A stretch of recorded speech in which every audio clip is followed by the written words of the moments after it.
It's only 11 something, but why does it feel like it's 2 something? We just vibing, we just crazy, baby. What's up, YouTube? It's Cralisa Victoria. I am back with another video. Your girl is here, and she is here to talk tea.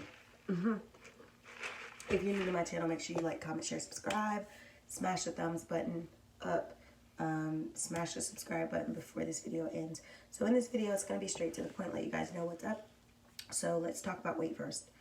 I woke up, I was 167 this morning, so not impressed. Like, you guys know that I need to get to 159, 158. That is the goal weight right now.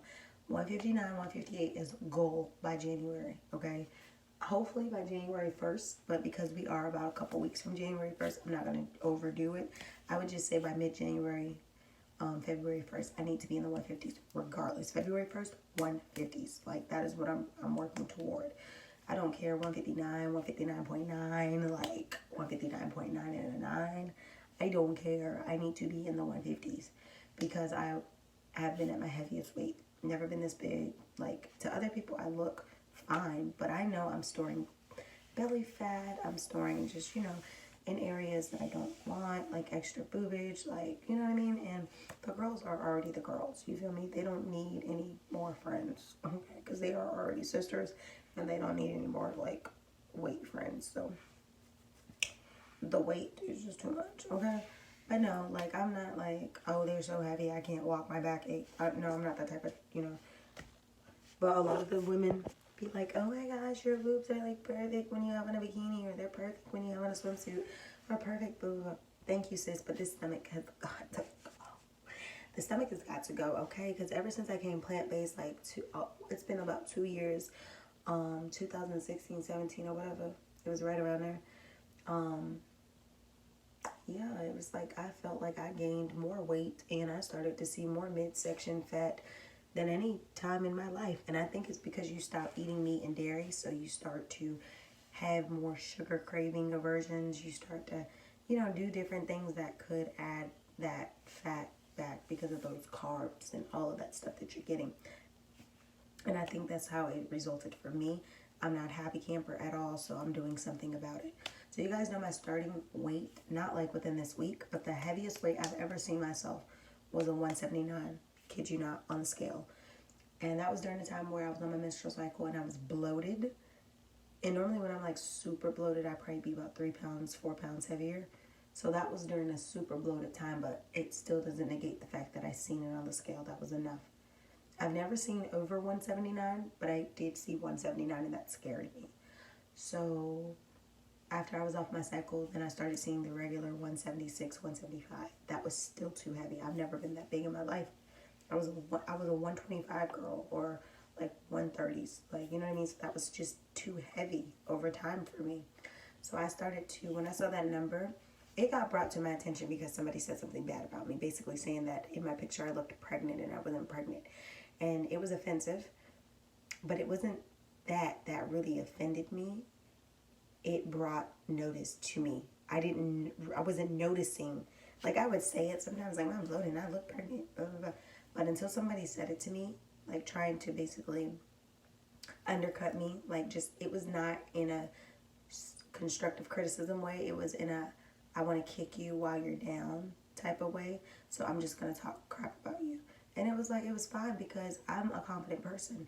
But when I heard that, it actually made me really think, like, I was thinking this, and now you've said this. Now, maybe I need to reassess, like, what's happening. And that's what I noticed. It was when I started eating plant-based, that's when I started to get a gut. That's when I started to notice my weight was heavier. And I started, like, looking back, and I'm like, that's when it all happened. When I first went plant-based. And throughout time, it's like you're working out, and I started noticing I'm having insulin resistance. I'm not sleeping enough at night. Like, these things are contributing to the fact that I'm gaining the weight. So I started to do something about it. I started to try to focus on my sleeping patterns, drink more water, work out. But the thing is, I was already drinking water. I was already working out. I was already doing those things. Only thing I was really lacking was the sleep. I was also probably having insulin resistance and all that, which I probably still sometimes do. But that's when I was like, okay, this makes sense now.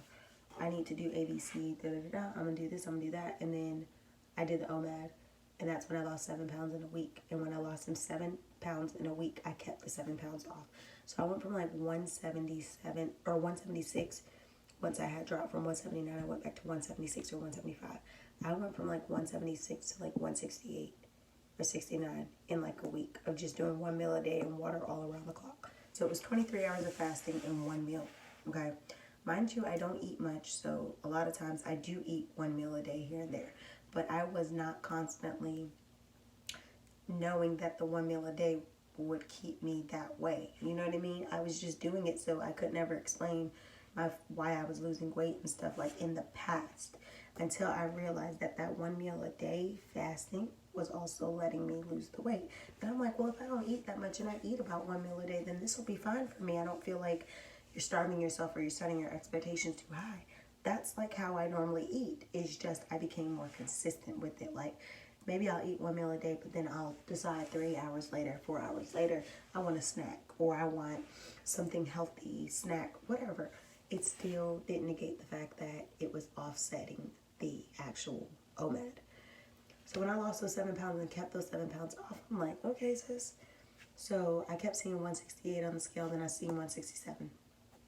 Then I broke the plateau and I was at 166 and I was so happy. There was a morning I woke up, it was 165, 164, 163. I've seen all those numbers before. But the 163 to the 165 seemed to be numbers that I seen here and there. They were not consistent. So what I'm consistently seeing now is like 166.6, like the 166. This morning I woke up 167, and I'm like, it's because I know I didn't have like a bowel movement this morning. Normally I do, but I didn't drink hot water and lemon last night, and you know what I mean? And I just didn't have to go, so I'm not going to sit there and strain and try to make myself go.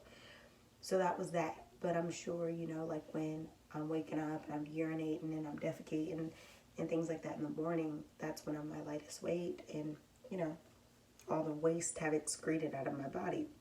So I woke up 167 today. I think yesterday I woke up 166. So it's been a fluctuation, 167, 166. And when I did that OMAD and lost that 7 pounds in a week, that was months ago. So for me to still be down, that's like really good. So I am hoping that I can get down. I know I will get down. It's just when. I would like to get from 167 to 159 by, I would say, maybe February. I want to say January 1st, but I don't want to set unrealistic expectation because today is the 13th or the 12th.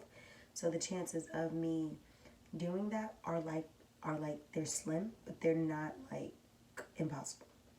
So I'm just going to say about mid-January, beginning of February, I would like to be in the 150s, even if it's 159. Obviously, if I can get to like by February, if I can be at 155 or 150 by February, sis, we're good. But just like realistic expectations on healthy losing, I would be good at being at like 159, 158 by February's beginning. And then by the end of the year, honey, I need to be like 130s. By the end of 2020, I need to be 130s. I would like to be at my 125, which is very possible. I'm going to say between 125 and 130 by the end of 2020. But going into January, February, I want to be like almost at the 159 mark. I know that losing 3 pounds now could, you know, I could do that. And that'll put me at about 163 or 164. And then it would just be working your way down the ladder. So I've been drinking my water and all that. I've been busy. I think what I have to continue to work on is that sleep pattern, just making sure I sleep on time and everything like that, be stressed less, and things like that, which that reminded me random. But I'm going to be making a menstrual cycle, like period video. So ladies, if you want to hear about how I healed myself from very, very bad menstrual cycles of vomiting every month from the age of 14 all the way up until current 26. If you want to hear about how I literally was delivered and healed myself like from that situation, what I did to become better, then you're going to want to watch that video whenever I drop it. But I'm going to be dropping it because I need to drop that tea. But yeah, so I'm about to get some work done. I'm actually about to go heat up my chip and dip, and then I'm going to sit down and I'm going to work because I got a lot to do before I go to bed. So hope you guys enjoyed this video. Make sure you like, comment, share, subscribe. We literally have about, what's today, the 12th? Oh my gosh. I have about like 2 weeks before Christmas. I've been so busy, like so busy, and so much on my plate, okay? So I'm gonna end this video and I'm gonna, I guess, get my stuff together. I hope you guys enjoyed this video. Make sure you like, comment, share, subscribe, and I'll see you beautiful people in the next video. It's only 11 something, but why does it feel like it's 2 something?